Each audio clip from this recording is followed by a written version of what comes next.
My dear teachers and students, I am S.V. Burli, assistant teacher, Banjar High School, Vijaypur. Students already learned addition, subtraction, and multiplication. Now, I will show one model. By using this model, we can teach the properties of whole numbers. The properties are closure properties, associative properties, and etc. ಈ ಒಂದು ಮಾದರಿಯಿಂದ ನಾವು ಆವೃತ ಗುಣ ಮತ್ತು ಸಹವರ್ತನೆಯ ಗುಣದ ಕ್ರಿಯೆಗಳನ್ನು ಮಾಡಿ ತೋರಿಸಲಿಕ್ಕೆ ಸಾಧ್ಯತೆ ಇದೆ. ಅತ್ಯುತ್ತಮವಾಗಿರ್ತಕ್ಕಂಥ ಮಾದರಿ ಒಂದೆರಡು ಉದಾಹರಣೆ ಸಮೇತ ಈಗ ನೋಡೋಣ. This is made up of acrylic sheet and this is wooden sheet. I have taken here we can use tin pieces. ಇದು ತಗಡಿನ ಬಿಲ್ಲೆಗಳನ್ನು ನಾನು ತೆಗೆದುಕೊಂಡಿದ್ದೇನೆ. ಈಗ ಒಂದು ಮೊದಲನೇ ಗುಣವನ್ನು ನೋಡೋಣಂತ. ಆವೃತ್ತ ಗುಣ, ಸಂಕಲನ ಮತ್ತು ಗುಣಾಕಾರದಲ್ಲಿ ಆವೃತ್ತ ಗುಣ. Closure property in addition and multiplication. ಇಲ್ಲಿ ನಾನು ಈ ಬಿಲ್ಲೆಯನ್ನು ಸಂಖ್ಯೆ 2ಕ್ಕೆ ಹಾಕ್ತೇನೆ. ಅದೇ ರೀತಿ ಈ ಬಿಲ್ಲೆಯನ್ನು ಸಂಖ್ಯೆ 3ಕ್ಕೆ ಹಾಕ್ತೇನೆ. ಹಾಗಾದರೆ 2 ಮತ್ತು 3 ಕೂಡಿಸಿದರೆ ಎಷ್ಟಾಗುತ್ತೆ?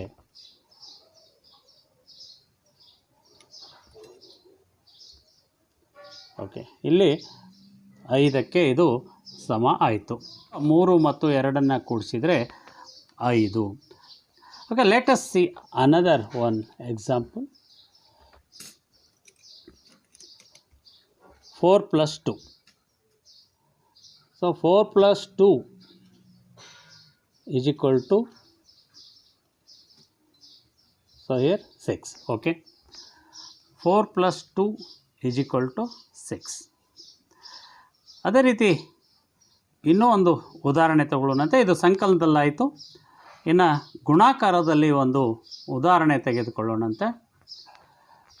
2 ಗುಂಡ್ಲೆ 3. 2 ಗುಂಡ್ಲೆ 3. ಈಗ ನಾನೇನು ಮಾಡ್ತೀನಿ ನೋಡ್ರಿ, ಇಲ್ಲಿ 2 ಸಂಖ್ಯೆ ಇದೆ.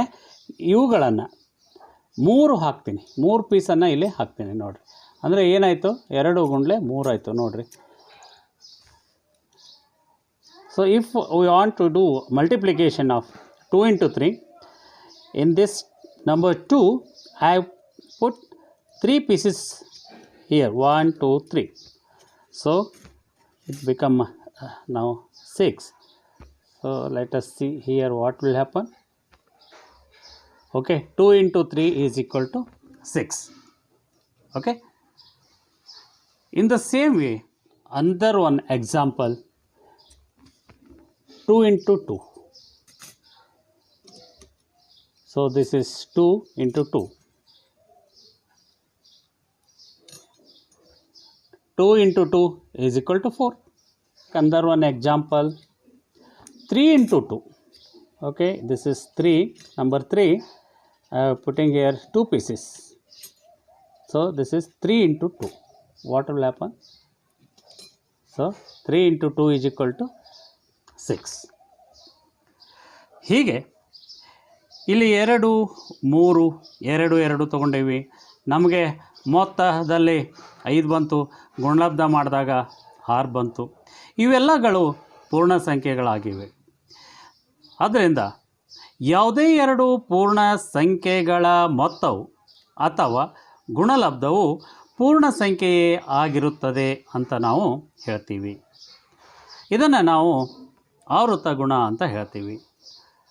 So closure property is whole numbers are closed under addition and also under multiplication. ಇದನ್ನು ನಾವು ಸಾಮಾನ್ಯೀಕರಿಸಿ ಎಲ್ಲ ಎ, ಬಿ ಮತ್ತು ಸಿಗಳು ಡಬ್ಲ್ಯೂ ಗಣಕ್ಕೆ ಸೇರಿದಾಗ A plus B is equal to C ಮತ್ತು ಎ ಗುಂಡ್ಲೆ B is equal to C ಇದು ಕೂಡ ಡಬ್ಲ್ಯೂ ಗಣಕ್ಕೆ ಇಲ್ಲಿ ಸೇರಿರ್ತದೆ ಅಂತ ಹೇಳ್ತೀವಿ. So generally it can be written as all a b c belongs to whole number, that is w, then a plus b is equal to c and a into b is equal to c is belong to w, that means whole numbers. ಪರಿವರ್ತನೀಯ ಗುಣ commutative property. ಈಗ ಇದರಲ್ಲಿ ಎರಡನೇ ಗುಣ ಪರಿವರ್ತನಾ ಗುಣ, commutative property. Let us take one example, or here 3 plus 2. 3 plus 2 is equal to, here this is 2 plus 3. 3 plus 2 is equal to 2 plus 3.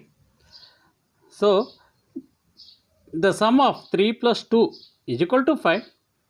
The sum of 2 plus 3 is equal to 5. 3 plus 2 is equal to 5. 3 ಮತ್ತು 2ರ ಮೊತ್ತ 5, 2 ಮತ್ತು 3ರ ಮೊತ್ತನೂ ಕೂಡ 5. ಆದ್ದರಿಂದ ನಾವಿಲ್ಲಿ ಎಡಬದಿಯಲ್ಲಿ 3 ಮತ್ತು 3 ಅಧಿಕ 2 ಬರೆದೀವಿ, ಬಲಬದಿಯಲ್ಲಿ 2 ಅಧಿಕ 3 ಬರೆದೀವಿ. ಇವು ಒಂದಕ್ಕೊಂದು ಸಮ ಆದ ಅಂತ ಹೇಳ್ತೀವಿ. ಇನ್ನೊಂದು ಉದಾಹರಣೆ ತೆಗೆದುಕೊಳ್ಳೋಣಂತೆ. 5 ಮತ್ತು 4, 5 ಮತ್ತು 4 ಇದು 5 ಅಧಿಕ 4, ಇದು 4 ಅಧಿಕ 5ಕ್ಕೆ ಸಮ ಆದಂಥೇಳಿ ನಾವಿಲ್ಲಿ ಹೇಳ್ತೀವಿ. Here 5 plus 4 is equal to 4 plus 5. So this is commutative property. You can add or multiply two whole numbers in any order. Thus, addition and multiplication are commutative for whole numbers. ಪೂರ್ಣ ಸಂಖ್ಯೆಗಳನ್ನು ಯಾವುದೇ ಕ್ರಮದಲ್ಲಿ ಕೂಡಿಸಬಹುದು ಅಥವಾ ಗುಣಿಸಬಹುದು. ಇಲ್ಲಿನೂ ಕೂಡ ಎಲ್ಲ ಪೂರ್ಣ ಸಂಖ್ಯೆ ಎ ಮತ್ತು ಬಿಗಳಿಗೆ A plus B is equal to B plus A ಹಾಗೂ ಎ ಗುಂಡ್ಲೆ ಬಿ ಬರೋಬ್ಬರಿ ಬಿ ಗುಂಡ್ಲೆ ಎ ಆಗಿರುತ್ತದೆ. Here we can write this as all A and B belongs to W, then a plus b is equal to b plus a and a into b is equal to b into a. For any whole numbers it can be possible. Okay, ಮುಂದುವರೆದು ಮುಂದಿನ ಗುಣವನ್ನು ಪರೀಕ್ಷೆ ಮಾಡೋಣಂತ.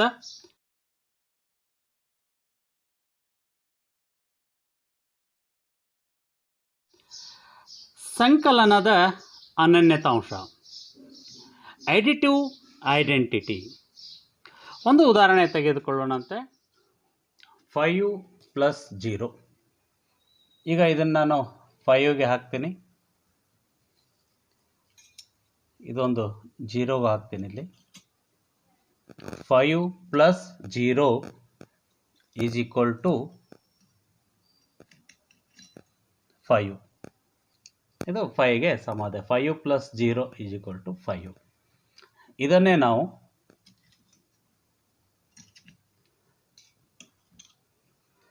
Zero plus 5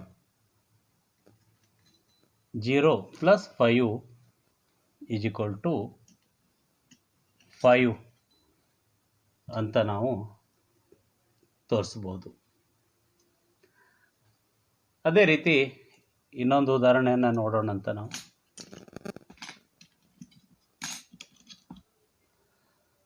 4 plus 0. ಈಗ ಇದನ್ನು 4ಗೆ ಹಾಕೋಣಂತ, 4ಕ್ಕೆ ಹಾಕೋಣ. ಇದು 0 ಇಲ್ಲಿದೆ, 0ಕ್ಕೆ ಹಾಕೋಣಂತೆ. 4 plus 0 is equal to 4. ಅದೇ ರೀತಿ ಇದನ್ನು ತೆಗೋಣಂತೆ 0 + 4 0 + 4 = 4. ಹೀಗೆ 4 + 0 = 4 0 + 4 = 4 ಆಗಿರ್ತದೆ. ಹೀಗೆ ಇಲ್ಲಿ 0 ಇದು ಸಂಕಲನದ ಅನನ್ಯತಾಂಶ. 0ಯನ್ನು ಯಾವುದೇ ಬದಿ ಇಟ್ಟರೂ ಮೊತ್ತದಲ್ಲಿ ವ್ಯತ್ಯಾಸ ಆಗುವುದಿಲ್ಲ. Here 0 is the identity element for addition. By adding 0 on either side, the number will not change. Therefore, a plus 0 is equal to a, or 0 plus a is equal to a.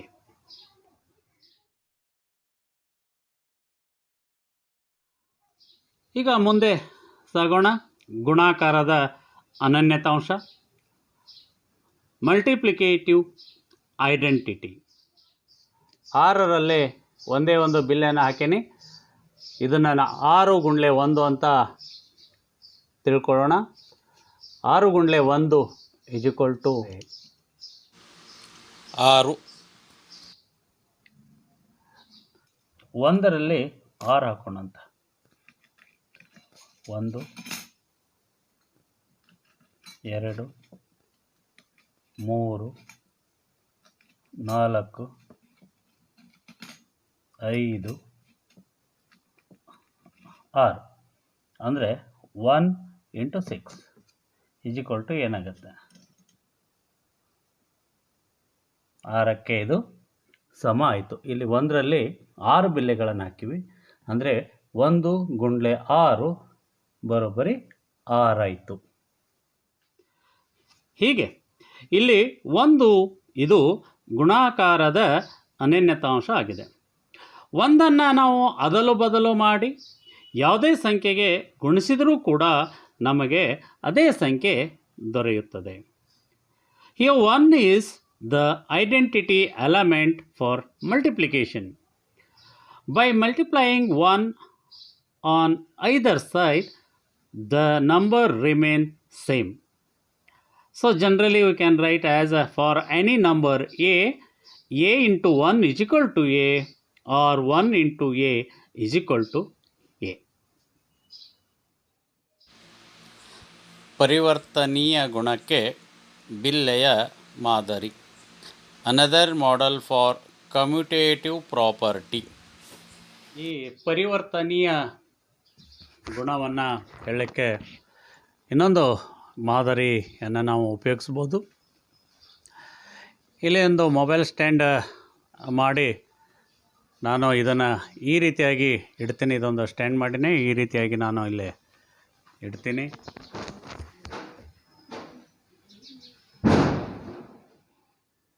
ಪರಿವರ್ತನೀಯ ಗುಣ ನಾವು ಇಲ್ಲಿ ಹೇಳ್ಬೋದು 3 × 2. ಇದನ್ನು ನಾವು ಬಿಲ್ಲೆ ಉಪಯೋಗಿಸಿ ಹೇಳ್ಬೋದಾಗಿದೆ. ಇಲ್ಲಿ 3 × 2 ಅಂತಂದರೆ ಬಿಲ್ಲೆಗಳನ್ನು ತೆಗೆದುಕೊಳ್ಳೋಣ ಅಂತ ಇಲ್ಲಿ ನಾವು 1 2 3 ಇಡೋಣ. ಹೀಗೆ 1 2 3 ಇವು ಅಡ್ಡ ಸಾಲಿನಲ್ಲಿ 1 2 3 ಅದಾವು. ಇಂಥವು ಕಂಬ ಸಾಲಲ್ಲಿ 2 ಅದಾವು. ಅಂದರೆ ಒಟ್ಟಾರೆ ಎಷ್ಟಾಯಿತು? ಇದು 6 ಆಯಿತು. 1 2 3 4 5 6. ಇದನ್ನೇ ನಾವು 2 × 3 ಮಾಡ್ಬೋದು. 2 × 3 ಹೇಗೆ? ಈಗ ನೋಡಿ, 1 2 ಅಡ್ಡ ಸಾಲು, ಇಲ್ಲಿ 2ನೇ ಕಂಬ ಸಾಲು ಬಂತು. ಓಕೆ, 1 2 3 ಕಂಬ ಸಾಲುಗಳದ 1 2 3. ಹೀಗೆ 2 × 3 ಬರೋಬ್ಬರಿನೂ 6. ಒಟ್ಟಾರೆ ಇಲ್ಲಿ 6 ಪೀಸ್ ಇದೆ. ಅವುಗಳನ್ನೇ ಬಳಸಿ ನಾವು ಕಂಬ ಸಾಲು ಅಡ್ಡ ಸಾಲು ಮಾಡಿದ್ದೇವೆ. ನೋಡಿ, ಇದನ್ನು ಇಲ್ಲಿಟ್ಟಿದ್ದೇವೆ. ಇದು 3 ಗುಂಡ್ಲೆ 2 ಆಗ್ತದೆ, ಇದು 2 ಗುಂಡ್ಲೆ 3 ಅದಕ್ಕೆ ಸಮ ಆಗ್ತದೆ ಅಂಥೇಳಿ. ಅದೇ ರೀತಿ ಇನ್ನೊಂದು ಉದಾಹರಣೆ ತಗೊಳ್ಳೋಣಂತ. 4 ಗುಂಡ್ಲೆ 2 ತಗೊಳ್ಳೋಣಂತ. 4 ಗುಂಡ್ಲೆ 2 1 2 3 4. ಇದು 4, ಅದು 1 2 3 4. ಅದೇ ರೀತಿ 1 2 3 4. ಓಕೆ, ಒಟ್ಟಾರೆ ಎಷ್ಟು ಪೀಸ್ಗಳದು ಹಾಗಾದರೆ? 1 2 3 4 5 6 7 8 ಪೀಸ್ಗಳೇ ಅದಾವು. ಇಲ್ಲಿ ಕಂಬ ಸಾಲುಗಳು 1 2 ಕಂಬ ಸಾಲುಗಳು, ಅಡ್ಡ ಸಾಲುಗಳು 1 2 3 4 ಅಡ್ಡ ಸಾಲುಗಳು. ಅಂದರೆ ಇದು 4 × 2 ಅಂತ ಆಯಿತು. ಈಗ ಇದನ್ನೇ 2 ಗುಂಡ್ಲೆ 4 ಮಾಡೋಣ ಅಂತ. ಇದನ್ನು ಇಲ್ಲಿಡ್ತೀನಿ, ಇಲ್ಲಿ ಇಟ್ಟೆ ಇದನ್ನು. ಅದೇ ರೀತಿ ಇದನ್ನು ಇಲ್ಲಿಟ್ಟೆ, ಇದನ್ನು ಇಲ್ಲಿಟ್ಟೆ. ನೋಡಿ, ಅವೇ 8 ಪೀಸ್ಗಳನ್ನೇ ನಾನು ಇಲ್ಲಿ ಬೀಳಿಸಿದೆ. 1 2 2 ಅಡ್ಡ ಸಾಲುಗಳದಾವು. ಈಗ ಕಂಬ ಸಾಲುಗಳು 1 2 3 4 ಕಂಬ ಸಾಲುಗಳದಾವು. ಎಷ್ಟು ಪೀಸ್ಗಳದಾವೆ ನೋಡಿರಿ? 1 2 3 4 5 6 7 8 ಪೀಸ್ಗಳದಾವೆ. ಹೀಗೆ 2 ಗುಂಡ್ಲೆ 4 ಬರೋಬ್ಬರಿ 4 ಗುಂಡ್ಲೆ 2 ಆಗಿರ್ತದೆ. ಇದನ್ನು ನಾವು ಪರಿವರ್ತನೀಯ ಗುಣ ಅಂಥೇಳಿ ಹೇಳ್ತೀವಿ. ಎಲ್ಲ ಪೂರ್ಣ ಸಂಖ್ಯೆ ಎ ಮತ್ತು ಬಿಗಳಿಗೆ ಎ ಗುಂಡ್ಲೆ ಬಿ ಬರೋಬ್ಬರಿ ಬಿ ಗುಂಡ್ಲೆ ಎ ಆಗಿರ್ತದೆ ಅಂತ ಹೇಳ್ಬೋದು. ಈ ಒಂದು ಗುಣವನ್ನು ನಾವು ಮಕ್ಕಳಿಗೆ ಹೇಳಬೇಕಾಗಿತ್ತಂದರೆ ಈ ಬಿಲ್ಲೆಯ ಮಾದರಿಗಳನ್ನು ನಾವು ಬಳಸ್ಕೊಂಡು ಹೇಳ್ಬೋದು. ಇದು ಒಂದು ಚೆನ್ನಾಗಿರ್ತಕ್ಕಂಥ ಮತ್ತು ಸರಳವಾಗಿರ್ತಕ್ಕಂಥ ಮಾದರಿ ಇದೆ. ಇನ್ನು ಮುಂದಿನ ನನ್ನ ವಿಡಿಯೋದಲ್ಲಿ ಸಂಖ್ಯಾ ರೇಖೆ ಉಪಯೋಗಿಸಿ ಸಂಕಲನ, ವ್ಯವಕಲನ, ಗುಣಾಕಾರ, ಇದರಲ್ಲಿ ಸಹವರ್ತನೀಯ ಗುಣ ತೋರಿಸೋದನ್ನು ಕೂಡ ಸಂಖ್ಯಾ ರೇಖೆಯ ಮಾದರಿಯನ್ನು ಉಪಯೋಗಿಸ್ಕೊಂಡು ನಾನು ಹೇಳ್ತಾ ಇದ್ದೇನೆ. ಇಲ್ಲಿ ಮುಂದಿನ ವಿಡಿಯೋದಲ್ಲಿ ನಾವು ನೋಡೋಣಂತೆ. ಧನ್ಯವಾದಗಳು.